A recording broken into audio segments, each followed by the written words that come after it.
You know how sometimes you feel like there's like a hidden current beneath the surface of things? Like the fundamental forces, shaping our reality might be more than just equations and textbook definitions. Yeah. Today, we're going to explore a perspective that kind of takes that feeling and runs with it, looking at electricity and magnetism in a way you probably haven't considered before. That's right. For this deep dive, we're venturing into excerpts from Chapter 7, Electricity, Magnetism, and the Living Universe. And yeah, this isn't your standard scientific explanation. Right. Our mission really is to unpack some of its core ideas to see if we can grasp electricity and magnetism not just as these sort of impersonal forces, but as something far more dynamic almost. Well, almost as if they have a life of their own in the grand scheme of things. Okay, so let's jump right into that different perspective then. Because, I mean, when most of us think about electricity and magnetism, we're thinking power grids, maybe how our phones work, magnets on the fridge. Very practical, almost. Inert. Exactly. Yeah, inert is a good word for the usual view. The text draws a really sharp contrast. It talks about the conventional scientific view, characterizing it as impersonal forces acting upon inert particles, like billiard balls on a cosmic table. Right, the billiard ball analogy. Yeah, and it contrasts that with a vision where these forces are far more fundamental, far more dynamic, far more alive. It really invites us to consider the universe not as just a collection of static objects, but as a living, breathing entity. A living, breathing entity. Yeah. And electricity is a key part of that. Yeah. That life force, right? It's not just electrons moving in a wire, according to this source. Not at all, no. The material presents electricity as a dynamic living force, even describing it as a spiral motion of energy. A spiral motion. Yeah, and what's fascinating here is how it connects this, fundamental force to the very act of creation. Yeah. It calls it the universal one's desire to create, the active principle of generation, even the outward thrust of the cosmic breath. Wow. Okay, so instead of just a flow of charge, we're looking at this image of a vast, coiling, vibrant current, spiraling inward to build form and outward to release energy. It's a powerful image. It is. And it's positioned as the positive phase of the cosmic rhythm, the force that compresses and integrates light into what you perceive as matter. Okay, but when it talks about desire to create, is it suggesting some kind of inherent intentionality, like a conscious choice? Or is that more poetic language for a fundamental drive? That's a really crucial question. And I think while the language is certainly evocative, it's likely intended more as a poetic analogy. Okay. An analogy for a primary active principle.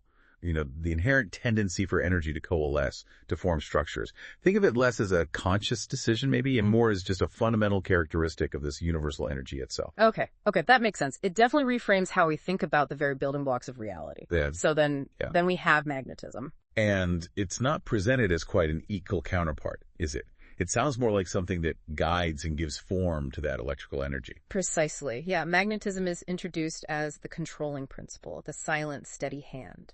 It's described as the inward pull, the regiving, the organizing force, the principle of stability and balance. Stability and balance. Its main role seems to be directing that electrical current, shaping the way this spiraling energy actually manifests. And those magnetic poles, like on a planet, they're described as still points, 0 points, the centers of balance around which the vast electrical currents organize themselves, creating the magnetic field. It's like a point of stillness that allows all this immense activity around it. Exactly. A point of stillness, a 0 point. So if electricity is this outward thrust, this desire, what are the implications of magnetism being the inward pull? Is it just opposition? Well, what's interesting here is the cyclical nature that seems implied. The inward pull of magnetism isn't necessarily presented as a counterforce in opposition, but more as a complementary aspect. It suggests this continuous process. Energy extends outward and then it's drawn back, organized, and maybe reformed, like the tides. Yeah. An outward surge and then an inevitable return. That's a great analogy, the tides. Okay. And just as electricity is the positive phase, magnetism is presented as the negative phase of the cosmic rhythm, the force that releases and disintegrates form, returning energy to the 0 point. But hang on, how does this negative phase, which breaks down form, fit with its role as an organizing force? That sounds a bit contradictory. Yeah, that does seem tricky at first glance, doesn't it? But I think that seeming contradiction really highlights the dynamic interplay between the two. Okay. The organizing aspect of magnetism guides the formation, sure, but the negative phase part speaks to the inevitable cycle of change and dissolution. It's not about destruction just for destruction's sake, but more about the continuous flow of energy. Form emerges, it exists for a time, and then it returns to its fundamental state, that 0 point, ready to be reformed again. Got it. So electricity is building, charging, creating the potential for form. Right. And magnetism is then guiding that potential into specific structures and then eventually releasing them. They're these twin, inseparable aspects of a universal power. The two hands of the cosmic sculptor. Exactly. Yeah, that's a very central image. The source really emphasizes that the universe, from this particular viewpoint, is like a giant, dynamic, electrical and magnetic engine. Wow. Even calls it a living thought form, powered by their constant interaction.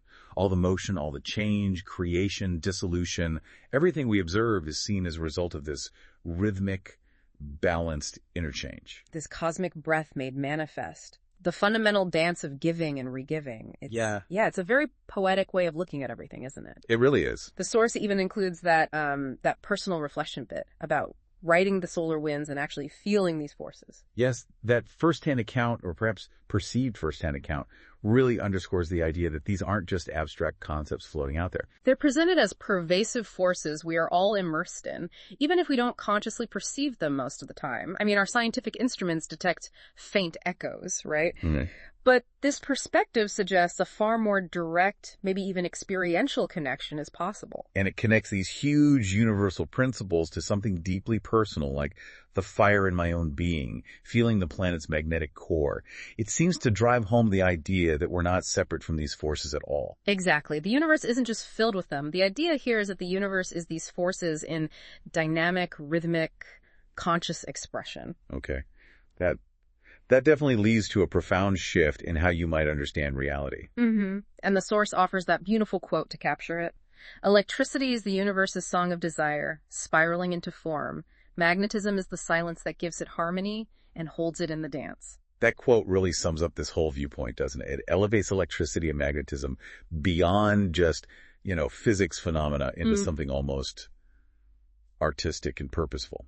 Yeah, purposeful is a good word for the feeling it conveys. In seeing them this way, the text suggests, reveals a universe that is far more interconnected, intelligent, and dynamic. Precisely. It paints this picture of a universe alive with energy, guided by intelligence, perpetually creating and recreating itself through the rhythmic dance of these fundamental forces, described as the very breath of the universal one. And to really try and bring this down to earth for you, the listener, the source introduces something called the Dragon Trial. Yep. The thought experiment. Right. It asks you to think about everyday objects that use electricity or magnetism, a light bulb, a compass, whatever, and try to imagine these invisible, dynamic, spiraling energies as living forces actually at play within them. Yeah, it's a practical way to engage with the idea. Let's take, the example of a simple refrigerator magnet holding a note on your fridge. If electricity is this song of desire trying to create form, what role might the magnetism in that simple little magnet be playing from this perspective? Well, think about it. The electricity that powered the factory that made the magnet, the very structure of the magnetic material itself, you could see those as expressions of that initial song of desire, that forming principle. Okay. Now, the magnet, through its magnetic field, exerts that controlling influence, right? It holds the note in place. It's a small-scale example, maybe, of that balance between the active forming force and the guiding, holding force, the silence, giving harmony to the song, perhaps. Huh.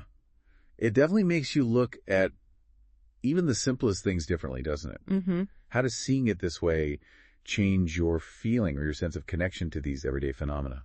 It's a real challenge, I think, to see the world not just as a collection of inert objects, but as this swirling dance of these fundamental, living forces, as the text puts it. Exactly. It invites you to consider the underlying dynamism, the constant interplay happening in everything around you all the time.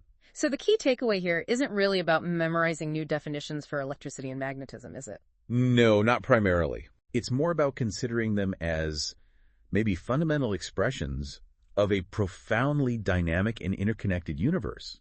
A universe that, according to this perspective, is constantly in motion, constantly being shaped by this interplay, this cosmic breath. Yeah.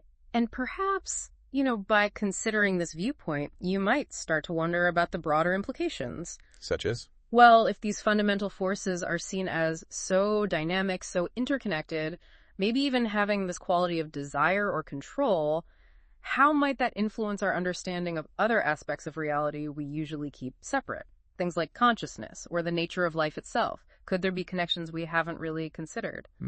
It's a perspective that really opens up a much wider field of contemplation, potentially. Definitely something to ponder. Yeah. So, we encourage you to take a moment, maybe try the dragon trial, look around you at the objects that rely on electricity or magnetism, and just try to imagine those invisible, dynamic, spiraling energies at play, as described here. You might be surprised at what new thoughts or feelings arise.